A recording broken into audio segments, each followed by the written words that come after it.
আসসালামু আলাইকুম ওয়া রাহমাতুল্লাহি ওয়া বারাকাতুহু নাহমাদুহু ওয়া নুসাল্লি আলা রাসূলিহিল কারীম আম্মা বা'দ। সুপ্রিয় দর্শক শ্রোতা, কাছে দূরে, দেশে কিংবা প্রবাসে যে যেখানে বসে টিভির পর্দায় অথবা ইউটিউব চ্যানেলে আমাদের দেখছেন, সবাইকে জানাই শুকরিয়া ও স্বাগত। আশা করছি মহান আল্লাহর রহমতে আপনারা সবাই ভালো আছেন। আমরা দোয়া করি, প্রত্যাশা করি, কামনা করি মহান আল্লাহ আমাদের আপনাদের সবাইকে সুস্থ রাখুন, নিরাপদে রাখুন, জীবনে উত্তরোত্তর উন্নতি দান করুন। প্রিয় দর্শক, আপনারা জানেন এই অনুষ্ঠানে প্রতিদিন কোরআন সুন্নাহর আলোকে আলোকিত জীবন গড়ার নির্দেশনা দেয়া হয়। নির্দেশনা দেন দেশের প্রাজ্ঞ, বিজ্ঞ, অভিজ্ঞ ইসলামিক স্কলাররা। সেই ধারাবাহিকতায় আজও আমরা আমন্ত্রণ জানিয়েছি দেশের একজন বিশিষ্ট ইসলামী চিন্তাবিদকে। আজ আমাদের সঙ্গে যোগ দিয়েছেন ইসলামী আরবি বিশ্ববিদ্যালয়ের সম্মানিত প্রভাষক, বিশিষ্ট ইসলামী চিন্তাবিদ, লেখক, গবেষক ও ইসলামী অর্থনীতিবিদ শেখ হারুনুর রশিদ। আসসালামু আলাইকুম ওয়া রাহমাতুল্লাহি ওয়া বারাকাতুহু। ওয়া আলাইকুম আসসালাম ওয়া রাহমাতুল্লাহি ওয়া বারাকাতুহু। শেখ কেমন আছেন? আলহামদুলিল্লাহ, আল্লাহর রহমতে ভালো আছি। আপনি ভালো আছেন? আলহামদুলিল্লাহ। প্রিয় দর্শক, আজ আমরা যে বিষয়ে কথা বলবো সেটি হলো হিজরি নববর্ষ নিয়ে। স্বাগত হিজরি নববর্ষ 1446। আমরা একেবারেই 1445 হিজরি নববর্ষের শেষ দিনে বা শেষ প্রান্তে আমরা চলে এসেছি।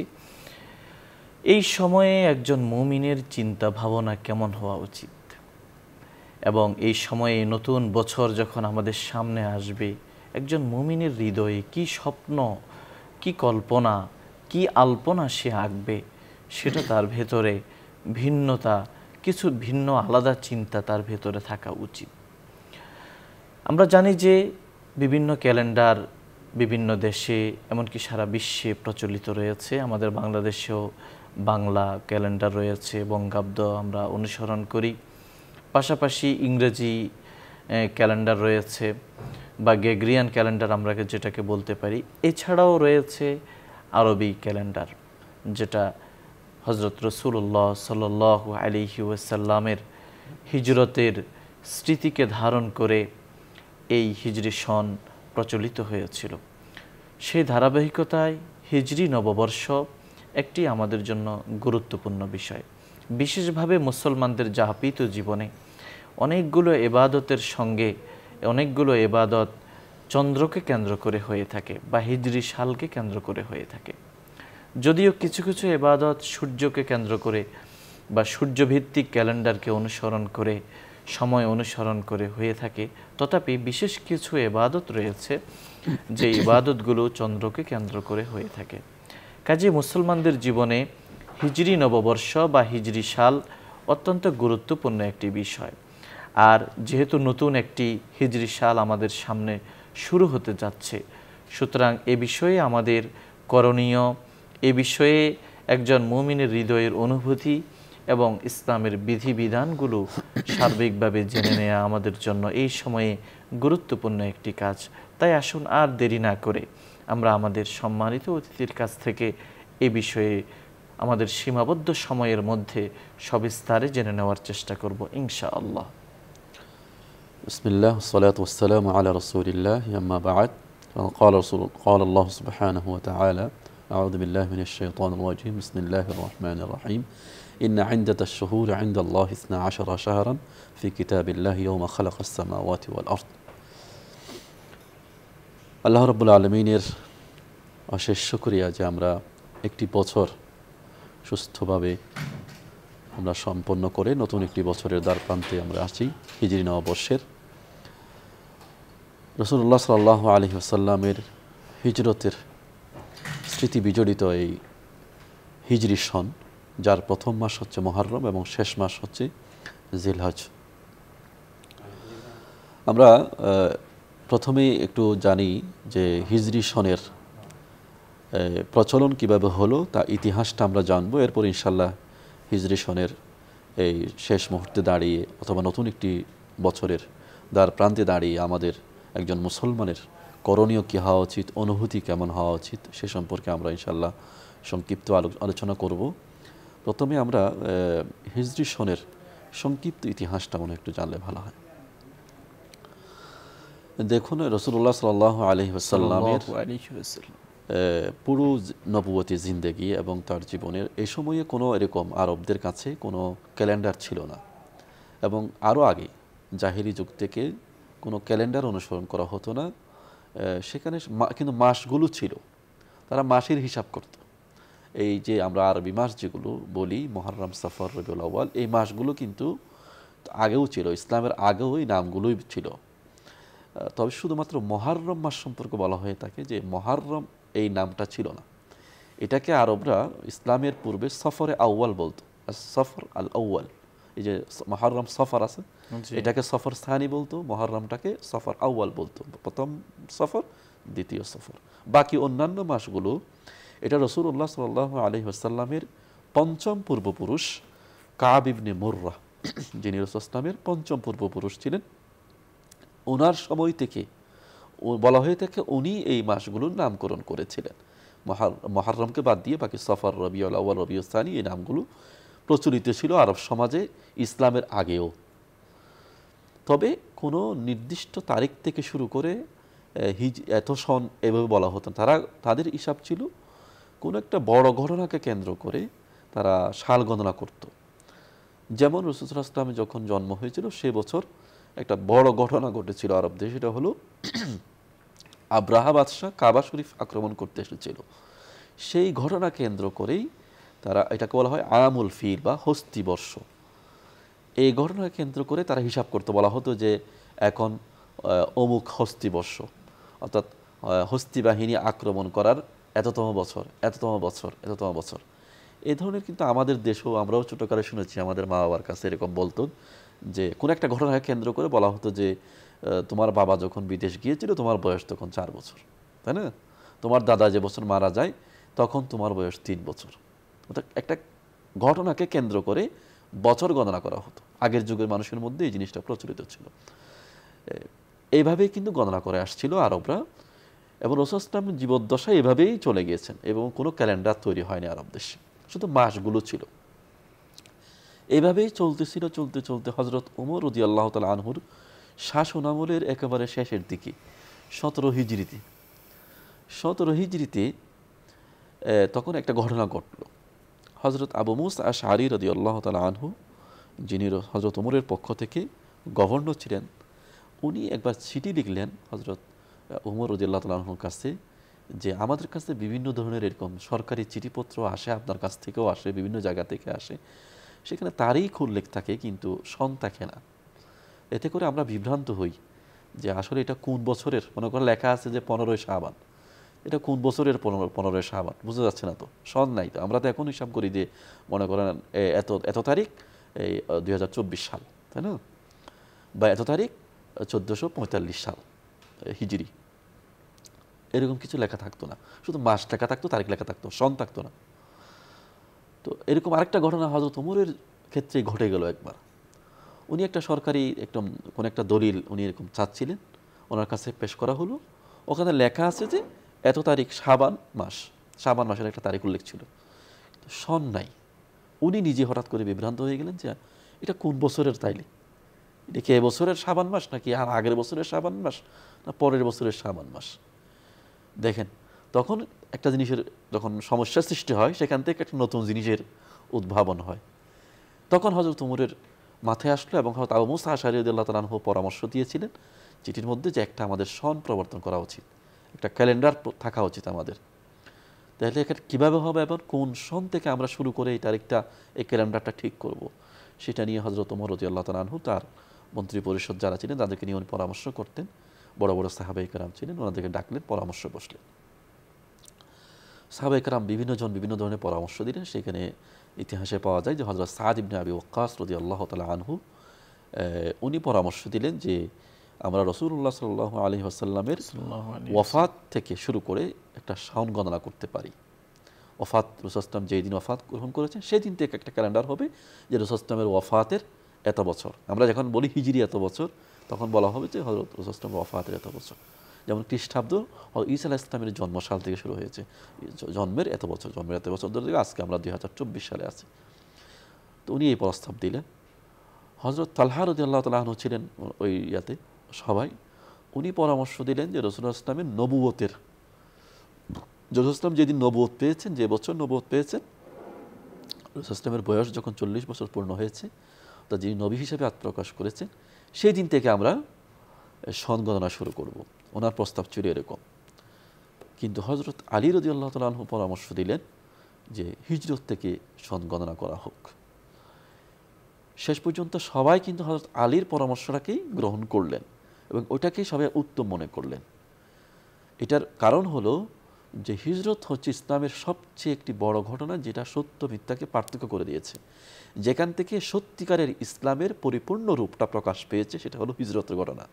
এর আগে ছিল ইসলাম একরকম, খুব সীমিত আকার ইসলাম ছিল। রাষ্ট্রীয় পর্যায়ে পুরা সামাজিকভাবে, পারিবারিকভাবে ইসলামের সকল বিধিবিধানগুলো পরিপূর্ণতা লাভ করেছে হিজরতের পর থেকেই। এজন্য এটাকে সবাই বড় ঘটনা মনে করলেন এবং এখান থেকেই মূলত প্রকৃত পরিপূর্ণ ইসলামের যাত্রা শুরু।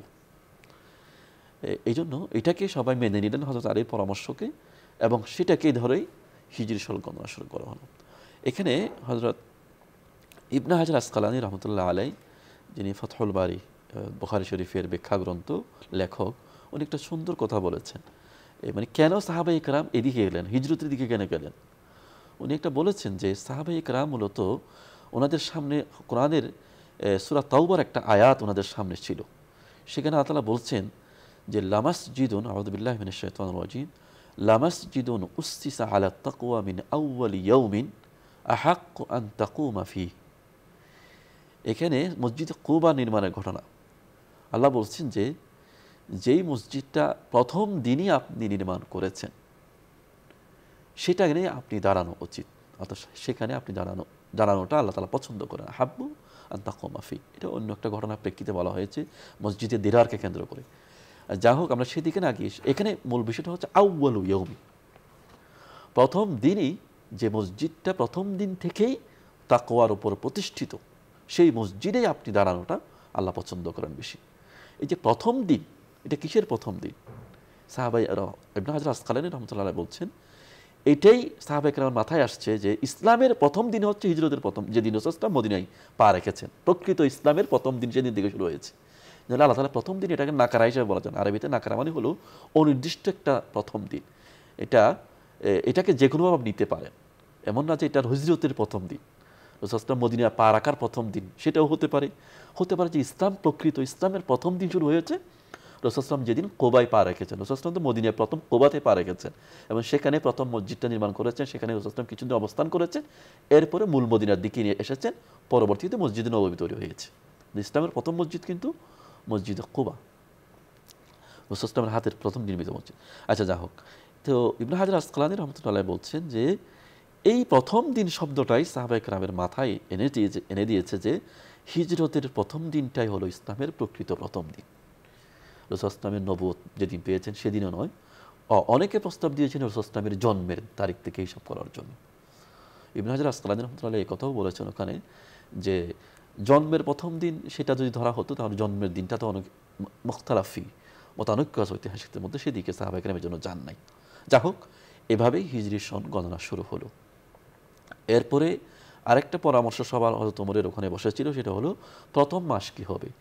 আরবদের কিন্তু যেহেতু বছর ছিল না, ওনাদের তো শুধু মাসগুলোই ছিল, তো প্রথম মাস দ্বিতীয় মাস বলে কিছু ছিল না, বাস মাসই ছিল।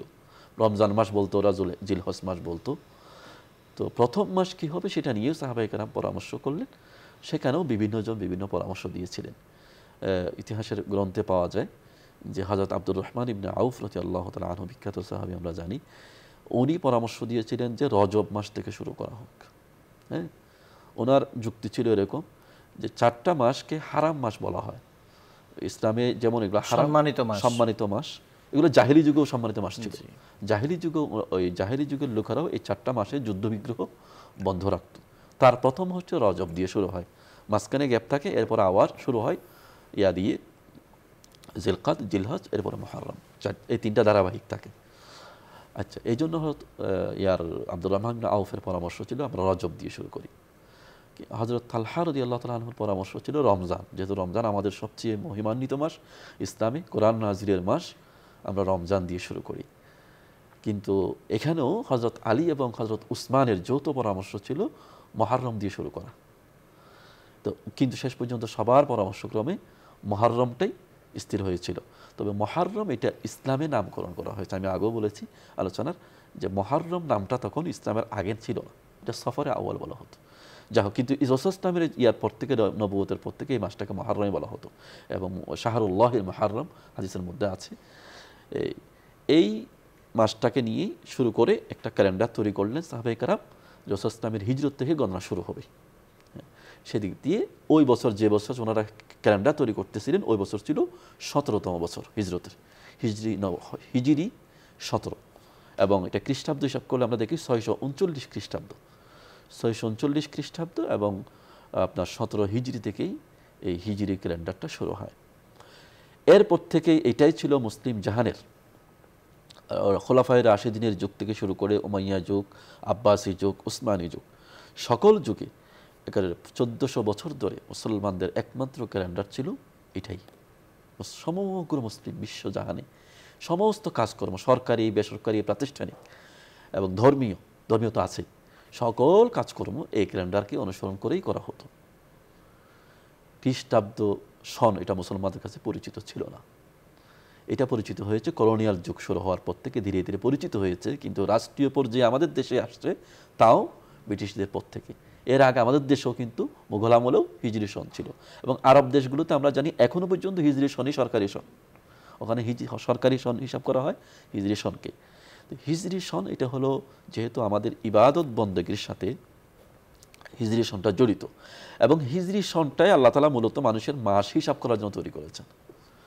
চন্দ্রকে আল্লাহ তাআলা বলছেন যে ইয়াসআলুনাকা আনিল আহিল্লা কুল হিয়া মাওয়াকিতু লিন্নাস। আল্লাহ বলছেন, তারা প্রশ্ন করে যে চন্দ্র কি, চন্দ্রকে কেন সৃষ্টি করা হয়েছে। আল্লাহ বলছেন, কুল, আপনি বলে দিন তাদেরকে, হিয়া মাওয়াকিতু লিন্নাস, এটা মানুষের সময় নির্ধারণী। অর্থাৎ চন্দ্রকে মূলত তৈরি করা হয়েছে মানুষের সময়, মাস নির্ধারণ করার জন্য। চাঁদকে দিয়ে আপনি সহজেই মাস হিসাব করতে পারেন, কিছু জানতে হয় না, এখানে কোনো বিজ্ঞান জানা দরকার নেই। ইসলাম এত সহজ করে দিয়েছে আপনাকে যে কোনো বিজ্ঞান না জানলেও আপনি চাঁদের উদয়, চাঁদের অস্ত, এবং অর্থাৎ চাঁদ শুরু হওয়া, চাঁদ শেষ হওয়া, মাসের শুরু, মাসের শেষ, আপনি অটোমেটিকলি জানতে পারবেন। একজন সাধারণ মূর্খ মানুষ যেমন জানতে পারবে, শিক্ষিত মানুষ জানতে পারবে, গ্রামের মানুষ, শহরের মানুষ, কোনো পার্থক্য নেই এখানে, সবাই জানতে পারে চাঁদের হিসাবটা। পক্ষান্তরে সূর্যের হিসাবটা জটিল, এটা সৌর বিজ্ঞান বুঝতে হয়, জ্যোতির্বিজ্ঞান বুঝতে হয়, না হলে আপনি শুধু দিনের হিসাব বুঝতে পারবেন, সকাল সন্ধ্যা বুঝতে পারবেন, কিন্তু এই সকাল সন্ধ্যা হিসাব করে যে মাসে 30-31 মাস হয়, এটা বোঝা সম্ভব না একজন সাধারণ মানুষের পক্ষে। এটা ক্যালেন্ডার যারা তৈরি করেছেন গবেষণা, তারাই বুঝতে পারে, তাই না? তো এখন এমন হয়েছে যে আমাদের আর বুঝতে হয় না, ক্যালেন্ডার আছে, আমরা ওখান থেকে দেখে হিসাব করি আর কি, এরকম। কিন্তু চাঁদের হিসাবটা যদি পৃথিবীতে কোনো বিজ্ঞানও না থাকে, কোনো ক্যালেন্ডারও না থাকে, কিচ্ছুই না থাকে, তারপরেও মানুষ চাঁদ দেখে মাসের হিসাব করতে পারবে। এই জন্য ইসলামের সমস্ত ইবাদতগুলো, যেগুলো বড় বড় ইবাদত মাসের সাথে সম্পৃক্ত, এগুলো চান্দ্র মাসের হিসাবে হিসাব করতে হয়। রমজান মাসের রোজা, আপনার হজ, এরকম জাকাতের হিসাব, এই ধরনের বিষয়গুলো চন্দ্রের সাথে সম্পৃক্ত। আর নামাজটা শুধুমাত্র সূর্যের সাথে সম্পৃক্ত, যেহেতু নামাজটা প্রতিদিন পড়তে হয় দিনে 5 বার, এবং সূর্য প্রতিদিনই আমরা দেখি সকাল থেকে সন্ধ্যা পর্যন্ত উদয় হয়, অস্ত যায়, এবং একটা পর্যায়ে থেকে একটা পর্যায়ে যায়, এবং এগুলোর সাথে আবার নামাজের সম্পৃক্ততা আছে। এই জন্য আল্লাহ তাআলা নামাজটাকে সূর্যের সাথে সম্পৃক্ত করে দিয়েছেন সহজ হওয়ার জন্য। এটা মানুষের জন্য সহজ। আপনার যে ঘড়ি না থাকলেও সূর্য দেখে নামাজ পড়া যায়। আগের যুগে যখন ঘড়ি আবিষ্কার হয় নাই, 1000 বছর ধরে মানুষের হাতে ঘড়ি ছিল না, এই সময় মানুষ এই সূর্য দেখে হিসাব করেছে নামাজের সময়। এই জন্য আল্লাহ তাআলা বলছেন, আকিমিস সালাতা লিদুলুকিশ শামস ইলা গাসাকিল লাইল ওয়া কুরআন আল ফাজর ইন্না কুরআন আল ফাজরি কানা মাশহুদা। কোরআনের মধ্যে নামাজের সময়ের যেখানে বিবরণ আছে, সেখানে সূর্যের সাথে সম্পৃক্ত করা হয়েছে। অন্যদিকে হজ, এদিকে রোজা, জাকাত, এই ধরনের ইবাদতগুলোকে চন্দ্রের সাথে হিসাব করতে বলে, যেহেতু এগুলো মাসের সাথে সম্পৃক্ত। যাই হোক, আমরা যেটা বলতেছিলাম, এটা হলো মুসলমানদের একটা ঐতিহ্য এবং ইসলামী সভ্যতার ধারক বাহক একটা সন। এবং এটা উলামায়ে কেরাম বলেছেন যে হিজরি সনের হিসাব রাখাটা মুসলমানদের জন্য ফরজে কিফায়া। যদি কেউ এটা হিসাব না রাখে, তাহলে কিন্তু সকলে মিলে গুনাহগার হবেন। যদি কোনো একটা দল এটার হিসাব রাখে এবং এটা চলে, তাহলে মোটামুটি সবার কাছ থেকে ফরজে কিফায়াটা আদায় হয়ে যাবে।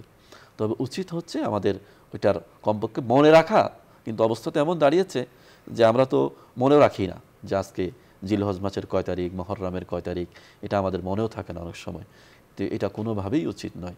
যেটা সাহাবায়ে কেরামের ইজমার মাধ্যমে যে ক্যালেন্ডারটা প্রবর্তিত হয়েছে, এটা একটা মোবারক এবং ইসলামের সভ্যতা সংস্কৃতির ধারক বাহক, এবং মুসলমান হিসেবে এটা আমাদের গৌরবের, এটা আমাদের নিজস্ব ক্যালেন্ডার, এটা আমাদের নিজস্ব কৃষ্টি কালচারের পরিচয় বহন করে।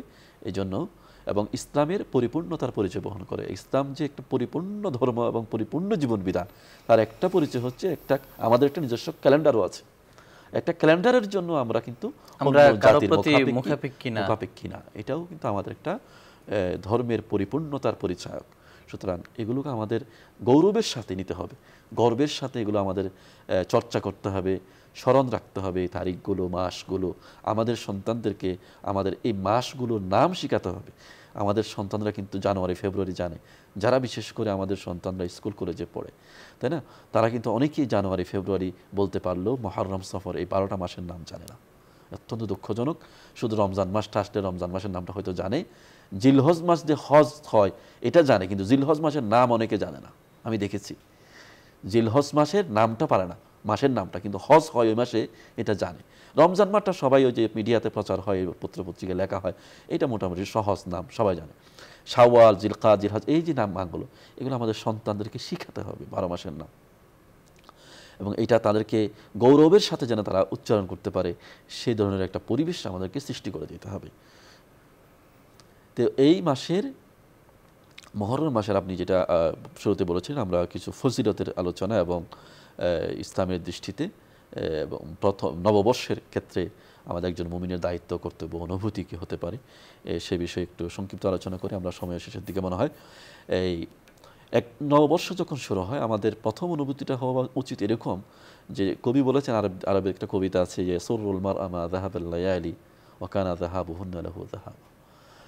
সময়ের যে গতি, সময়ে অতিবাহিত হওয়াটা মানুষকে অনেক সময় আনন্দিত করে, অথচ এই সময় চলে যাওয়া মানেই হলো তার জীবনের একটা অংশ চলে যাওয়া। কবি বলছেন যে, সময় চলে যাওয়া মানে ওয়া কানা যাহাবুহুন্না লাহু যাহাবা, সময় চলে যাওয়া মানেই তো হলো তার চলে যাওয়া, তার নিজের চলে যাওয়া। অর্থাৎ 365 দিনের একটা বছর শেষ হয়ে গেল, আমার নির্ধারিত হায়াতের একটা অংশ শেষ হয়ে গেল। আমার জীবন যদি 60 বছর হয়ে থাকে, তাহলে আমার জীবন থেকে একটা বছর শেষ হয়ে গেল, আমার জীবন কমে গেল, আমি মৃত্যুর আরও কাছাকাছি চলে আসলাম। অনুভূতিটা এরকম হওয়া উচিত। এমন না যে জীবন একটা সময় শেষ হয়ে গেল, এখন আমার এখানে উৎসবের কোনো বিষয় আছে, ফুর্তির বিষয় আছে, আনন্দ উৎসব করার কি আছে এখানে? এটা আনন্দ উৎসবের বিষয় না, বিষয়টা হলো আফসোস করার বিষয়, মুহাসাবা করার বিষয়, এবং আমি নিজেকে একটু তালিয়ে নেওয়া যে আসলে আমি কি করেছি গত এক বছর, এবং আমার সামনে আর মাত্র, মনে করেন যে যদি ধরি যে 29 বছর আমার জীবন আছে, যদি হায়াত, আল্লাহ তার হায়াত রাখেন, তা আমি কি আসলে এই প্রস্তুত কিনা মৃত্যুর জন্য? হ্যাঁ, অনুভূতিটা এরকম হওয়া উচিত, উল্টা না। আমাদের কিন্তু অনুভূতিটা উল্টা হয়, আমরা খুব বেশি উৎফুল্ল হই জন্মদিন আসলে, তাই না, এরকম বছর শেষে গেলে 31st নাইট উদযাপন করি। হ্যাঁ, আমরা তো মুহররমকে কেন্দ্র করে কোনো উৎসব করি না, মানে আপনার জিলহজ মাস শেষ হয়ে যাচ্ছে এটাকে কেন্দ্র করে উৎসব করি না। এটা থেকে বোঝা যায় এগুলো আমাদের কালচার না। আমাদের যদি কালচার হইতো যে আপনার বছর শেষের দিনটা উদযাপন করা, তাহলে আমরা কিন্তু জিলহজের শেষ দিন উদযাপন করতাম, অথবা মুহররমের 1 তারিখ আমরা উদযাপন করতাম। এটা যে আমাদের কালচার না, এটাও আমাদের জন্য বড় প্রমাণ। এটা ওনাদেরই কালচার, যারা জীবনের পরে আরেকটা জীবন আছে এটা বিশ্বাস করে না, যারা বিশ্বাস করে না যে আমার জীবন শেষ হয়ে গেলে আমি আল্লাহর সামনে জবাবদিহি করতে হবে, এই জন্য আমাকে প্রস্তুত হতে হবে। এখানে উৎসবের আনন্দ ফুর্তিতে মেতে ওঠার কোনো বিষয় নাই এখানে, বরং কবির ভাষায় বলতে হয় যে আমাদের জীবন থেকেই একটা সময় শেষ হয়ে গেল, আমি নিজে শেষ হয়ে যাচ্ছি, এই জন্য আফসোস করার বিষয়। এবং হযরত ওমর রাদিয়াল্লাহু তাআলা সেই বিখ্যাত যে উক্তিটা, যে হাসিবু ক্বাবলা আন তুহাসাবু জিনু ক্বাবলা আন তুজানু, তোমরা জবাবদিহিতার সম্মুখীন হওয়ার আগেই নিজেদের জবাবদিহিতা করে নাও, এবং তোমার আমলনামা মাপার আগেই তুমি নিজে একবার মেপে নাও। তো এইরকম হওয়া উচিত আমাদের অনুভূতি, যে আসলে আমার একটা বছর কেটে গেছে, আমার এই বছরের অর্জনটা কী। আমরা যদি একটু দুনিয়ার দিকেও খেয়াল করি, আমি একেবারে মনে করেন আখিরাতের কথা বললাম না, দুনিয়ার কথা বললাম। আমি একজন ছাত্র হিসাবে, অথবা আমি একজন শিক্ষক হিসাবে, আমি একজন দায়ী হিসাবে, আমি একজন কর্মকর্তা কর্মচারী হিসাবে, আমি গত এক বছর কী অর্জন করেছি, আমার জীবনের খাতায় কী যুগ হয়েছে, হ্যাঁ, এইটা যদি হিসাব করি, তাহলে আমার দেখা যাবে অনেক ব্যর্থতা, হ্যাঁ, অনেক ব্যর্থতা। আমার কি করার ছিল, আমি কি করেছি। তাহলে এখানে আমার আনন্দিত হওয়ার বিষয় কিছু নেই, বরং আফসোস করার বিষয় আছে।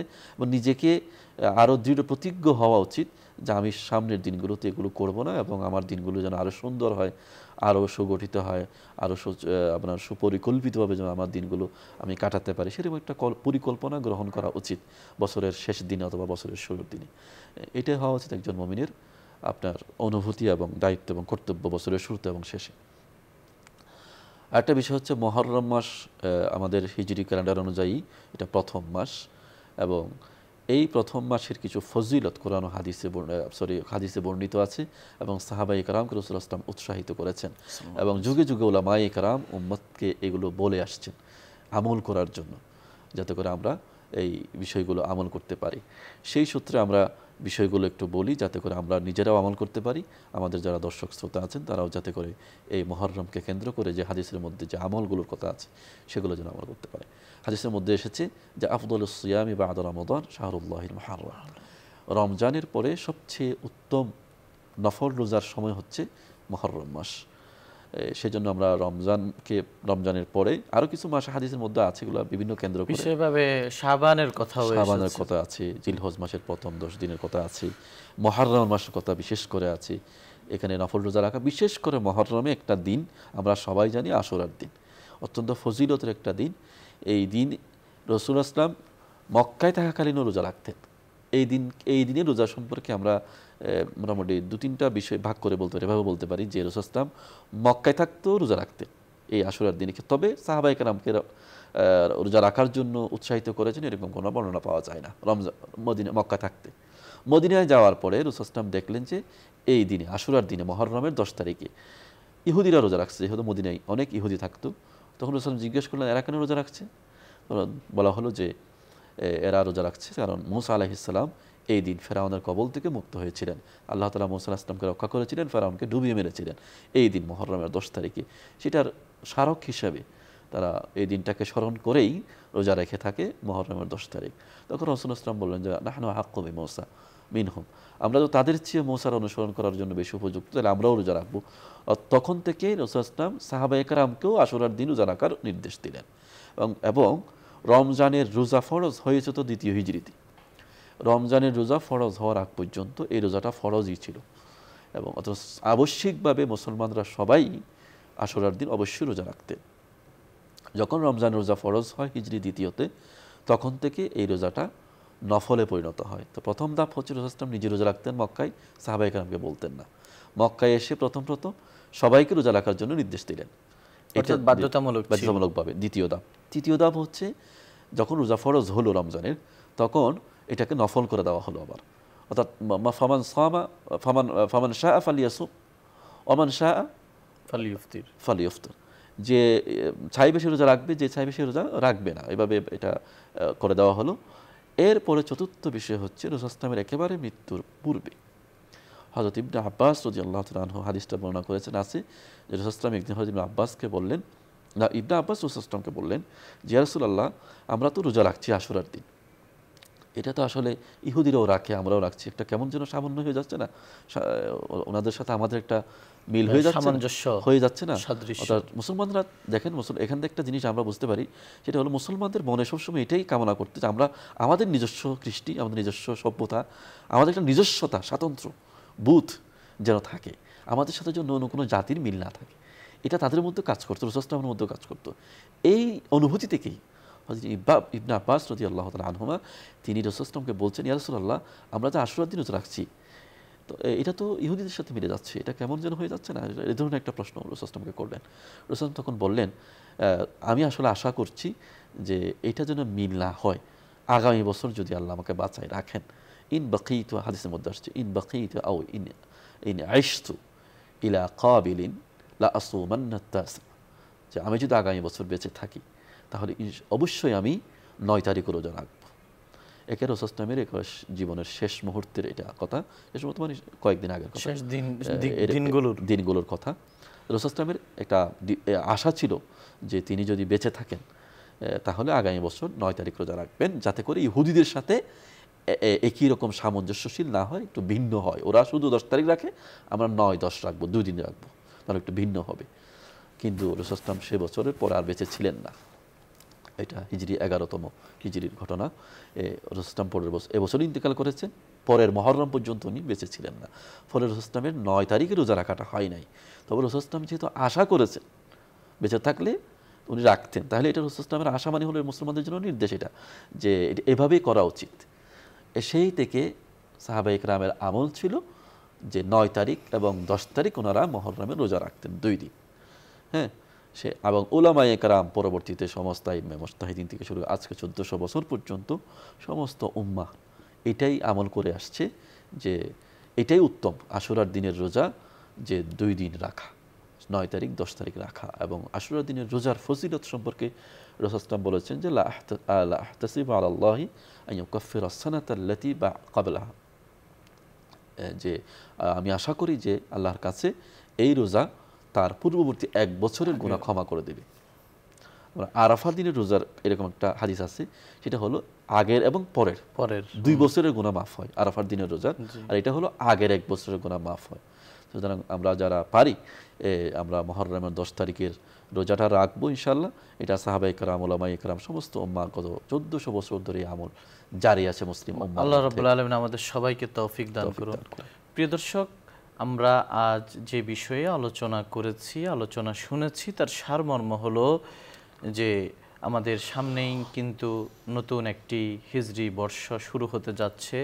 হিজরি বর্ষ 1446 শুরু হবে ইতিমধ্যে খুব শীঘ্রই, এবং এর পেছনের যে ইতিহাস তা হলো এই হিজরি নববর্ষর সূচনা হয়েছে রাসূলুল্লাহ সাল্লাল্লাহু আলাইহি ওয়াসাল্লামের ঐতিহাসিক হিজরতের স্মৃতি বিজড়িত ঘটনাকে কেন্দ্র করে, এবং তার প্রচলন করেছেন হযরত আলী রাদিয়াল্লাহু তাআলা আনহু।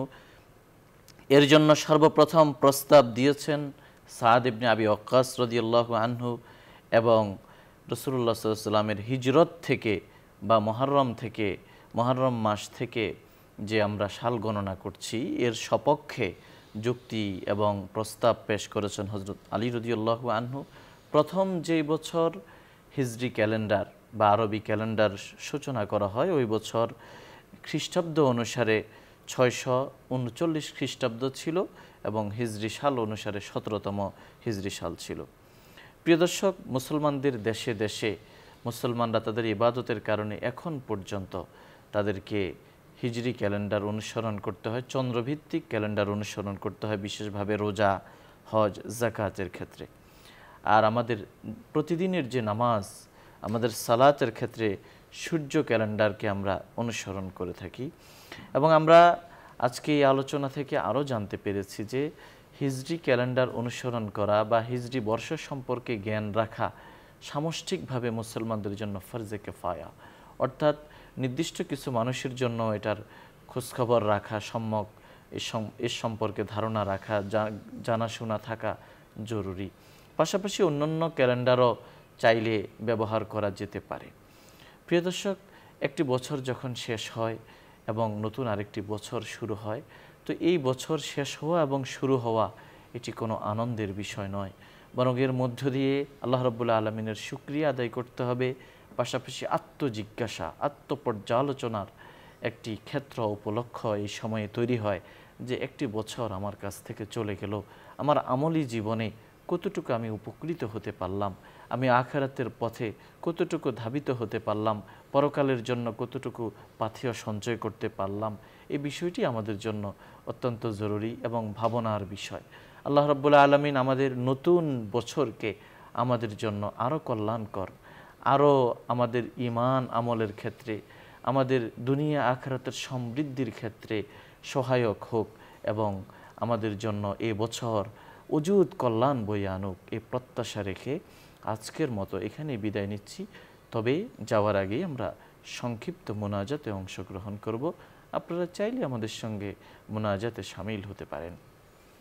আলহামদুলিল্লাহি রাব্বিল আলামিন, والصلاة والسلام على أشرف الأنبياء والمرسلين وعلى آله وصحبه أجمعين.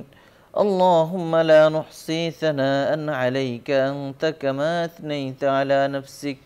ألف لام ميم الله لا إله إلا هو الحي القيوم ইয়া হাইয়্যু ইয়া কাইয়্যুম বিরহমাতিকা নাস্তাগীথ রব্বানা ফাগফির লানা যুনুবানা وكفر عنا سيئاتنا وتوفنا مع الأبرار رب ارحمهما كما ربياني صغيرا يا رب العالمين আজ আমরা একটি নতুন বছরকে হিজরি সালকে নিয়ে যে আলোচনা করেছি আল্লাহ তা সঠিকভাবে বুঝার আমল করার তৌফিক দান করুন।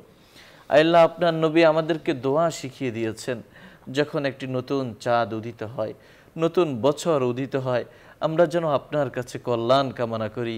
আল্লাহুম্মা আহিল্লাহু আলাইনা বিল আমনি ওয়াল ঈমান ওয়াস সালামাতি ওয়াল ইসলাম। আল্লাহ এই চাঁদকে, এই বছরকে আমাদের জন্য নিরাপত্তার বছর করে দিন, এই বছরকে আমাদের জন্য কল্যাণের বছর করে দিন, এই বছরকে আমাদের জন্য জীবনের উত্তরোত্তর উন্নতির বছর করে দিন। আল্লাহ প্রতিটি বছর যখন আসে একজন মুমিনের হৃদয়ের মধ্যে আল্লাহ একজন মুমিন অনুতপ্ত হয়, লজ্জিত হয়, সে নিজেকে ধিক্কার দিতে থাকে, সে কতটুকু উপার্জন করেছে, আহরণ করেছে, আর কত কত সময় সুযোগ তার জীবন থেকে ব্যয় হয়ে গেছে। আল্লাহ আমাদের সময়গুলোকে যথাযথভাবে কাজে লাগানোর তৌফিক দান করুন। আমাদের সময়গুলো বরকতময় করে দিন, আমাদের কথা কাজ আমলগুলো বরকতময় করে দিন। ইয়া আল্লাহ আমাদেরকে হায়াতে তাইয়্যিবা তাওয়িলা নসিব করুন। আয় আল্লাহ আপনি আমাদের জীবনকে সুখ সমৃদ্ধিতে ভরপুর করে দিন। আয় আল্লাহ আপনি আমাদের রিজিকের প্রশস্ততা দান করুন, আমাদেরকে ঋণ মুক্ত, গুনাহ মুক্ত, সুদ মুক্ত, অভাব মুক্ত জীবন দান করুন। আমাদের জীবনের সমস্ত পেরেশানি আপনি দূর করে দিন। আমাদেরকে যাবতীয় ফিতনা ফাসাদ থেকে হেফাজত করুন, আমাদের যাবতীয় ষড়যন্ত্র থেকে হেফাজত করুন, সমস্ত প্রতিকূলতা থেকে হেফাজত করুন। ইয়া আল্লাহ পরিবেশ পরিস্থিতি অনুকূল করে দিন। আল্লাহ পরস্পরের মধ্যে মিল মোহাব্বত তৈরি করে দিন, শ্রদ্ধাবোধ ভালোবাসা জাগ্রত করে দিন। ইয়া আল্লাহ হানাহানি মারামারি আল্লাহ আজ মানুষে হিংসা বিদ্বেষ আল্লাহ লোবাতুর একটি আল্লাহ জনগোষ্ঠী চারদিকে হাহাকার করছে আল্লাহ সম্পদের জন্য। এমন অবস্থায় আল্লাহ সুদ ঘুষ মুক্ত, দুর্নীতি মুক্ত হালাল জীবিকার আমাদের জন্য ব্যবস্থা করে দিন। ইয়া আল্লাহ আপনি আমাদের দেশের উপরে খাস রহমত নাজিল করুন। আল্লাহ এই দেশের মানুষকে আপনি ভালো করে দিন, এই দেশের অর্থনীতির গতি আপনি সচল করে দিন। ইয়া আল্লাহ এই দেশের ব্যবসায়ী ভাইদের ব্যবসা বাণিজ্য বরকত দান করুন। বিশেষভাবে বসুন্ধরা গ্রুপ আর্তমানবতার সেবায় দেশের জন্য, দিনের জন্য, মানুষের জন্য কাজ করে। আয় আল্লাহ তাদের ব্যবসা বাণিজ্যকে আপনি উত্তরোত্তর উন্নতি দান করুন, ব্যবসা বাণিজ্য সম্প্রসারিত করে দিন। আল্লাহ এর যিনি স্বপ্নদ্রষ্টা, উদ্যোক্তা, আল্লাহ এর যিনি আল্লাহ কর্ণধার বসুন্ধরা গ্রুপের মাননীয় চেয়ারম্যান জনাব আহমেদ আকবর সুবহানকে আপনি নেক হায়াত দান করুন। তার পরিবারের সদস্যদেরকে আমন সালামতের সাথে নিরাপদে রাখুন, সবাইকে হেদায়েতের পথে অবিচল থাকার তৌফিক দান করুন। ইয়া আল্লাহ আপনি বিশ্ব মুসলমানের উপরে খাস রহমত নাজিল করুন, বিশ্ব মুসলমানকে আপনি কল্যাণকর জীবন দান করুন। আল্লাহ তাদের যাবতীয় সংকট আপনি সমাধান করে দিন। ইয়া আল্লাহ তাওহীদের পতাকা তলে কালিমায়ে তাওহীদের শামিয়ানায় আমাদের জড়ো হওয়ার তৌফিক নসিব করুন। রব্বুল আলামিন আমাদের সবাইকে এক এবং নেক বানিয়ে দিন। ইয়া আল্লাহ আমাদের দোয়াগুলোকে আমাদের নেক আমলের উসিলায় কালিমায়ে তাওহীদের উসিলায় কবুল করে নিন। সুবহান রাব্বিকা রব্বিল ইজ্জাতি আম্মা ইয়াসিফুন ওয়া সালামুন আলাল মুরসালিন ওয়ালহামদুলিল্লাহি রাব্বিল আলামিন। প্রিয় দর্শক, এতক্ষণ ধরে অত্যন্ত ধৈর্য সহকারে আপনারা শুনছিলেন আপনাদের প্রিয় অনুষ্ঠান আলোকিত প্রতিদিন। পুরো সময় আমাদের সঙ্গে থাকার জন্য ধন্যবাদ। ওমা আলাইনা ইল্লাল বালাগ। আসসালামু আলাইকুম ওয়া রাহমাতুল্লাহি ওয়া বারাকাতুহু।